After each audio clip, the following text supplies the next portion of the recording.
నమస్కారం, నా పేరు శివ. అందరూ ఎలా ఉన్నారు ఫ్రెండ్స్? ఇవాళ వీడియోలో ఈపీఎఫ్ ఖాతాదారులకి కొన్ని ఇంపార్టెంట్ విషయాలు అండి. ముఖ్యంగా ఏంటంటే యూఏఎన్ డిజేబుల్, అలాగే డియాక్టివ్.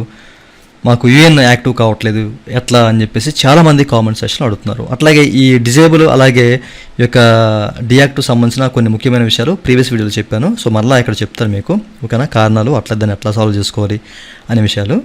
వీడియోకి వెళ్ళే ముందు ఇలాంటి విషయాలు మీరు మరింత తెలుసుకోవడం కింద సబ్స్క్రైబ్ బటన్ ఉంది, దాంట్లో ఆప్ చేసి మన సబ్స్క్రైబ్ చేసి పక్కనే ఉన్న బెల్ బటన్ని యాడ్ చేయండి. అనేది కాకుండా లైక్ చేసి మన ఛానల్ని సపోర్ట్ చేయండి. లైక్ చేయడం అయితే అసలు మీరు మర్చిపోకండి.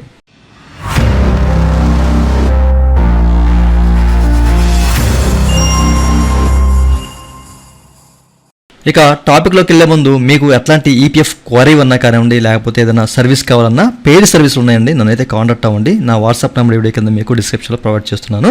వాట్సాప్ ద్వారా కాంటాక్ట్ అవ్వండి. అయితే ఈ వీడియోలో డిజేబుల్ అలాగే డియాక్టివ్, యూఏఎన్ నెంబరు యాక్టివ్ కావట్లేదు, ఇట్లాంటి విషయాలన్నీ కూడా చాలామంది అడుగుతున్నారు కాబట్టి సో మీకు క్లియర్గా చెప్తాను, ఓకేనా?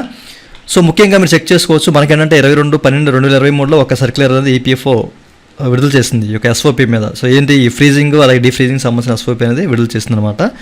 ఒక యూఏ నెంబర్ ఎట్లా ఫ్రీజ్ అవుతుంది, ఎట్లా డీఫ్రీజ్ చేయాలి, ఇట్లాంటి విషయాలన్నీ కూడా ఇక్కడ ఉన్నాయి. లాస్ట్ వీడియోలో కూడా మీకు చెప్పుంటాను దీని గురించి, ఓకేనా? ప్రీవియస్లో, ఓకే.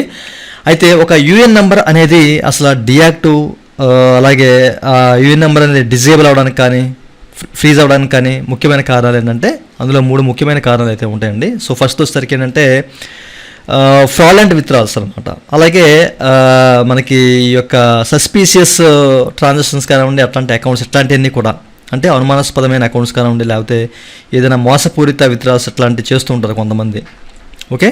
సో దాని ద్వారా ఏంటంటే ఈపీఎఫ్ఓకి డౌట్ వచ్చి అట్లాంటి వాటిని ఏంటంటే డిజేబుల్ చేస్తుంది అనమాట, ఓకేనా? సో చాలామంది ఏంటంటే పిఎఫ్ విత్డ్రా చేసే టైంలో వాళ్ళ పాస్బుక్ కాకుండా వేరే వాళ్ళ పాస్బుక్ అనేది సెండ్ చేస్తూ ఉంటారు అనమాట, ఓకేనా? అట్లాంటి టైంలో ఏంటంటే ఈపీఎఫ్ అనేది దాన్ని అనుమానాస్పదంగా గుర్తిస్తుంది అనమాట. గుర్తించి ఆ అకౌంట్ని డిజేబుల్ చేసే అవకాశం అయితే ఉంది. అందుకనే మీరు ఎప్పుడు 1-2 సార్లు చెక్ చేసుకొని మీరు పెట్టే పాస్బుక్ మీద కాదా అనేది చెక్ చేసి మాత్రమే పెట్టండి, ఓకేనా? వేరే వాళ్ళు పెట్టేసి అనుకోండి, అంటే చాలామంది కన్సల్టెంట్ వాళ్ళు కానివ్వండి, లేకపోతే ఇంటర్నెట్ పాయింట్ వాళ్ళు కానివ్వండి, వాళ్ళ డెస్క్టాప్ మీద చాలా పాస్బుక్స్ ఉంటాయి. అంటే వాళ్ళు సర్వీస్ చేస్తుంటారు కాబట్టి వాళ్ళది కాబోయే వాళ్ళది పెట్టేస్తూ ఉంటారు అనమాట. అట్లాంటి టైంలో రిస్క్ అవుతుంది అనమాట. చెక్ చేసి పెట్టండి, ఓకేనా? దీన్ని మనకేంటంటే సస్పీషియస్ ట్రాన్సాక్షన్స్ కావాలి లేదా ఫ్రాడ్లెంట్ విత్డ్రా అని చెప్పేసి అంటారు. సో జాగ్రత్త, ఓకేనా? అట్లాగే చిన్న కంపెనీస్లో కొంతమంది ఎంప్లాయీస్ ఏంటంటే ఇట్లాంటివన్నీ మోడిఫై చేసి పెట్టడం ఇట్లాంటివన్నీ చేస్తుండడం వల్ల దొరికిపోవడం, వాటిని డిజేబుల్ చేయడం ఇట్లాంటివన్నీ కూడా కొన్ని సందర్భాల్లో చేశారు, ఓకే. అలాగే రెండో విషయం వచ్చేసరికి ఏబీఆర్వై అండి, ఆత్మనిర్భర్ భారత్ రోజ్గార్ యోజన. మీ అందరూ తెలిసే ఉంటుంది. అందులో చాలామంది 2020 కరోనా తర్వాత చాలామంది అందులో ఆ పథకంలో జాయిన్ అయ్యారు, ఓకేనా? సో ఎందుకంటే ఎంప్లాయీ షేర్ మొత్తం కూడాను కేంద్ర ప్రభుత్వం భరిస్తుంది కాబట్టి ఆ స్కీమ్లో చాలామంది, అంటే దానికి ఒక లిమిట్ ఉంటుంది అండ్ దానికి ఒక ఎలిజిబుల్ క్రైటీరియా ఉంటుంది. సో ఎలిజిబుల్ క్రైటీరియాని కాకుండా సో అంటే వాళ్ళకి అర్హత లేకపోయినా కానివ్వండి అట్లాంటి వాళ్ళందరినీ కూడా ఆ స్కీమ్లోకి తోయడం, ఓకేనా? అట్లాగే కొన్ని ఫేక్ అకౌంట్స్ క్రియేట్ చేసి అంటే ఆ స్కీమ్లో పెట్టడం, దాన్ని విత్డ్రా చేయడం, ఇట్లాంటి చాలా ఫ్రాడ్లెంట్ విత్డ్రాస్ జరిగాయి అనమాట, ఓకేనా? సో సస్పీషియస్ అకౌంట్స్, కొన్ని అనుమానాస్పదమైన అకౌంట్స్ క్రియేట్ చేయడం ఇట్లాంటివన్నీ చాలా చేశారు. సో దాని కారణంగా చేసిందంటే ఈపీఎఫ్ఓ అట్లాంటి అకౌంట్స్ అన్నీ కూడా అలా ఏవైతే సస్పీషియస్ ఉన్నాయో, ఏవైతే ఫ్రాడ్లెంట్స్ ఉన్నాయో ఇవన్నీ కూడా ఏం చేసిందంటే సో వాటన్నిటి డిజేబుల్ చేసి పారేసింది అనమాట, ఓకే. సో ఇన్ కేసు మీకు ఆ అకౌంట్ కావాలి అంటే కనుక సో అమౌంట్ అనేది రిటర్న్ పే చేసి దాన్ని యాక్టివ్ చేసుకొని అప్పుడు మీరు దాన్ని యూజ్ చేసుకోవచ్చు, ఓకేనా? ఎవరైతే ఇట్లా చేశారో ఒకవేళ మీది జెన్యూన్గా ఉంది, సో అట్లాంటి ఇబ్బంది లేకుండా అంతా బాగుంది అనుకుంటే కనుక మీరు డైరెక్ట్గా కాంటాక్ట్ అవ్వచ్చు. అట్లాగే మనకి కొంతమంది నోడల్ ఆఫీసర్స్ కూడా ఉన్నారండి. సో వాళ్ళ కాంటాక్ట్ నెంబర్స్ కూడా మనకు ఉంటాయన్నమాట, ఓకేనా? సో వాళ్ళు మీరు కాంటాక్ట్ అవ్వండి, నోడల్ ఆఫీసర్స్. సో ఆ నోడల్ ఆఫీసర్కి సంబంధించిన కాంటాక్ట్ లిస్ట్ మీకు వీడియో కింద మీకు డిస్క్రిప్షన్లో ప్రొవైడ్ చేస్తాను. సో మీరైతే వాళ్ళనైతే కాంటాక్ట్ అవ్వండి. ఎవరికైతే అకౌంట్స్ అనేవి డిజేబుల్ అయ్యాయో అలాగే డియాక్టివ్ అయ్యాయో అట్లాంటి వాళ్ళందరూ కూడాను సో ఆ ఆఫీసర్స్ని కాంటాక్ట్ అవ్వండి, ఓకే. సో కాంటాక్ట్ అయితే మీకు ఎట్లాంటి ఇబ్బంది లేకుండా ఉంటుందన్నమాట. మీరు చెక్ చేసుకోవచ్చు. లిస్ట్ ఆఫ్ నోడల్ ఆఫీసర్స్ అని చెప్పేసి ఉంటుంది ఫర్ గ్రీవెన్సీ అని చెప్పేసి. సో దీన్ని క్లిక్ చేసినట్లయితే కనుక వాళ్ళ నెంబర్లన్నీ కూడా ఏరియా వైజ్గా ఉంటాయి. లాస్ట్ వీడియోలో మీకు చెప్పి ఉంటుంది దీని గురించి క్లియర్గా, ఓకేనా?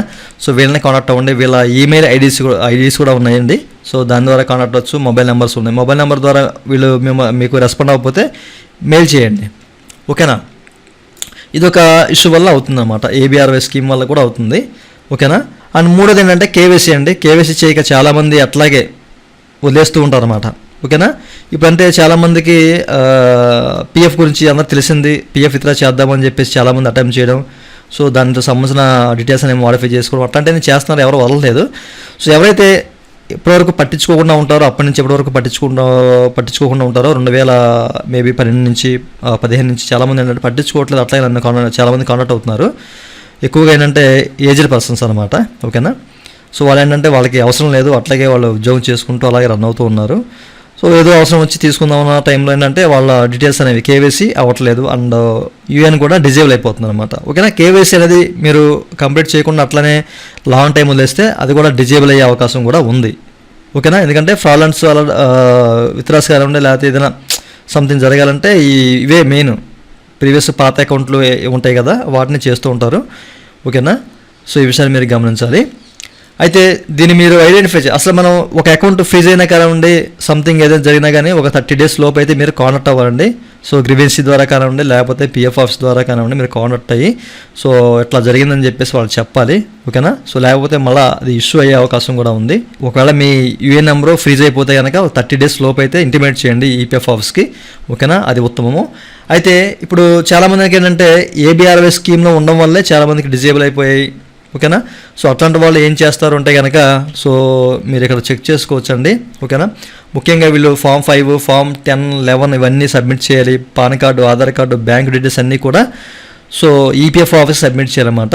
ఎంప్లాయర్ దగ్గర ఇవన్నీ కూడాను సిగ్నేచర్ స్టాంప్ వేయించుకొని సో వాళ్ళకి సబ్మిట్ చేయాలి.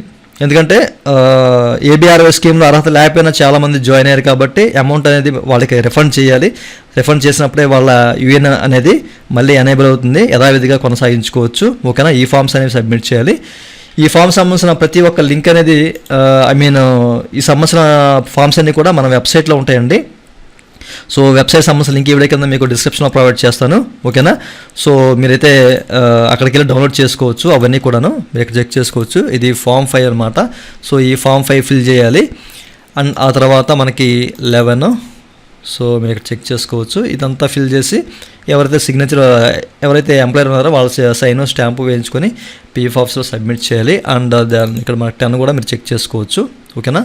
సో ఇవన్నీ కూడా మీకు మన వెబ్సైట్లో ఉంటాయండి, మీరు డౌన్లోడ్ చేసుకోవచ్చు. ఓకేనా. సో చూసారు కదా, దాని సంబంధించిన లింక్ అయితే మీకు ఎవరి కింద డిస్క్రిప్షన్లో ప్రొవైడ్ చేస్తాను. ఏబిఆర్వై స్కీమ్ కింద ఉన్న వాళ్ళు ప్రతి ఒక్కరు ఎట్లా చేయాలి. ఓకే. సో ఈ కారణాల వల్ల మనకు అవుతుందండి. ఏదైనా మీరు ఈపీఎఫ్ ఆఫీస్ని కాంటాక్ట్ అవ్వండి. కాంటాక్ట్ అవుతే మీకు ఎట్లాంటి ఇబ్బంది అయితే ఉండదన్నమాట. అట్లాగే మీకు కొన్ని నోడల్ ఆఫీసర్స్ కూడా నెంబర్స్ కూడా ఇచ్చాను. సో వాళ్ళని కూడా కాంటాక్ట్ అవ్వండి. ఓకే.